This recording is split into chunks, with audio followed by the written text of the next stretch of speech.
Stationeers has just overhauled its terrain, and the results are fantastic. All 6 of the game's playable planets now have beautifully designed, handcrafted maps for you to explore, each of which come with their own themes and challenges. Mars is now centered around an enormous canyon with dramatic vistas and is still an ideal starting location for all new intrepid Stationeers. The Moon is a mostly flat, cratered wasteland with a gargantuan crater wall cutting through the center of the map. Mimas may have once just been the Moon 2, but is now very much its own distinct beast, featuring much larger craters and significantly more dramatic elevation changes. Also, get a load of that view. Europa is no longer the blue ice marble we once knew and loved, and is now a frigid playground of blindingly white tundras and snow-capped mountains. Seriously though, they've got to turn down the albedo a little. My eyes! My eyes!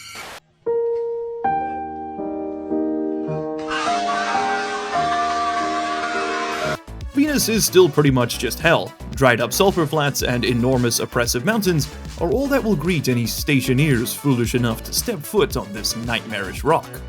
Vulcan is quite literally hell. Lava, craggy mountains, and the gravitational time distortion caused by the supermassive black hole you orbit are all honestly going to be the least of your worries when the sun comes up. All of this comes with some truly amazing performance gains as well, especially on lower end systems, and a bunch of other new toys for us all to play with. The planets aren't the only part of the game getting an upgrade though. The humble Mark I lander has been taken out back and shot, and replaced with this much sleeker variant. Pipes and chutes of all descriptions now also come in longer and longer variants, and these are all built from the same kits as before, with the longer variants even coming in at a slight discount. You can use these new pipes to transfer all of those Jovian gases you're going to harvest with the new rocket gas filtration kit, seen here in the Stationpedia. Your boy is not building a rocket just for this video. And can be stored using the new large landing pad tanks, each of which hold a whopping 3,000 liters of whatever your heart desires. These are used mostly for trading, by the way.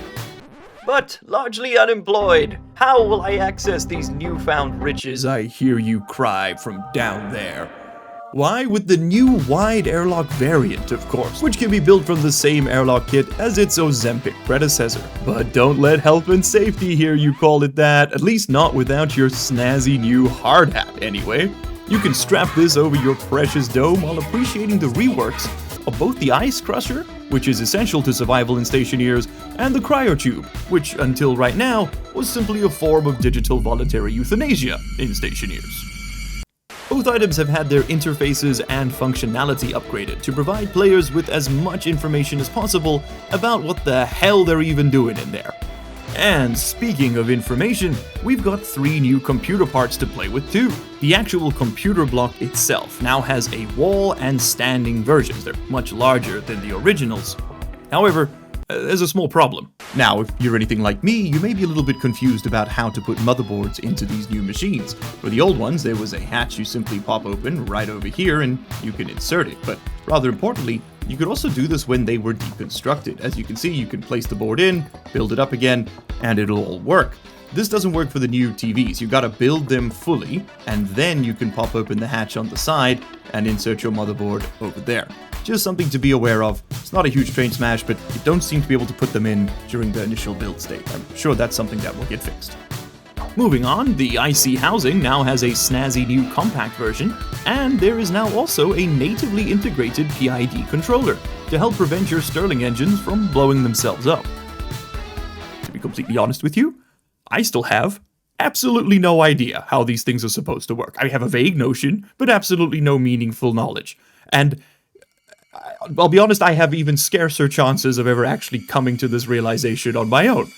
But not to fear, dear viewer, for someone has already paused this video to write out a detailed explanation of how PID controllers work down in the comment section that I, and many others like me, will simply be too dopamine starved to ever read.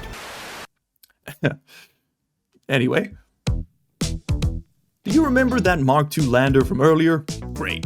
It now includes an always-on tracking beacon to make that tracking cartridge you spawn in with actually useful.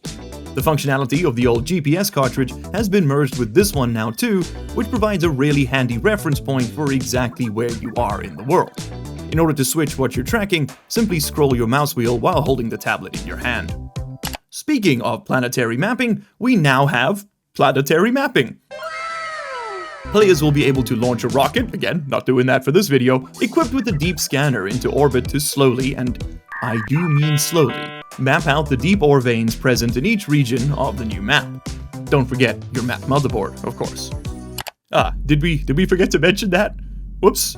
That's right though, each one of the new terrain features now contains a different type of deep ore. Players will need to scout out the regions around their base and build themselves some mining outposts if they would like to bring in a steady supply of all the base game's resources. Many people out there have already made maps for this, by the way, over on the Stationeers Discord server. I'm not going to share them here as I would like to encourage the joy of exploration, but if you want the spoilers, they are out there to be found. But how, you ask, will you transfer these resources? One by one? Like some kind of animal? No! You will use the new Move All Inventory actions, which are, I'm hyperventilating with excitement for this one, because you can now hold left control while dragging things to move all items in a container, or you can hold left shift to move all items of a particular type into another container. It works both into and out of your player's inventory, and it's amazing. And I'm in love, and I'm going to kiss the devs whenever I go to New Zealand. This is a threat. But this love train doesn't stop there. The underlying data structure of the game has been overhauled, and large parts of the terrain will no longer need to be stored in memory. They have also finally solved the issue of terrain generation permanently eating up more and more of your RAM as you explore. This was particularly frustrating for players with lower NPCs or smaller amounts of RAM. The game's view distance has also been dramatically enhanced, with the view distance now able to stretch out over several kilometers on the more extreme settings. Fair warning though, your graphics card will take off. The devs have also taken the time to build in a set of amazing terrain generation tools for everybody to use, meaning that we're finally going to see some more amazing custom worlds for us all to overpressurize our bases on. However, possibly the biggest change for me personally is the new save file system. This now ensures more routine backups of all your hard work, and has a much better UI to display it all. And lastly, we've got emotes, which is awesome. Unfortunately, these must inexplicably be accessed through the console commands, but they're there, so that's nice. I'll put a list of them up on screen now. And despite us scowling our way to asphyxiation, I actually have some good news. I will be returning to Stationeers for a brand new, exciting series, and maybe this time, I won't be so alone. Until then, we'll see you in the next one. Cheers. You made it to the end of the video. Congratulations and thank you. That puts you in the top 3% of viewers. Here's another video that YouTube thinks you're going to like, and here is a list of all the patron and channel member names. If you don't see yours on there, you can find a link down in the description where you can sign up and support this content directly. If your name is on there, well, you probably already know that, huh? So, what are you still doing here?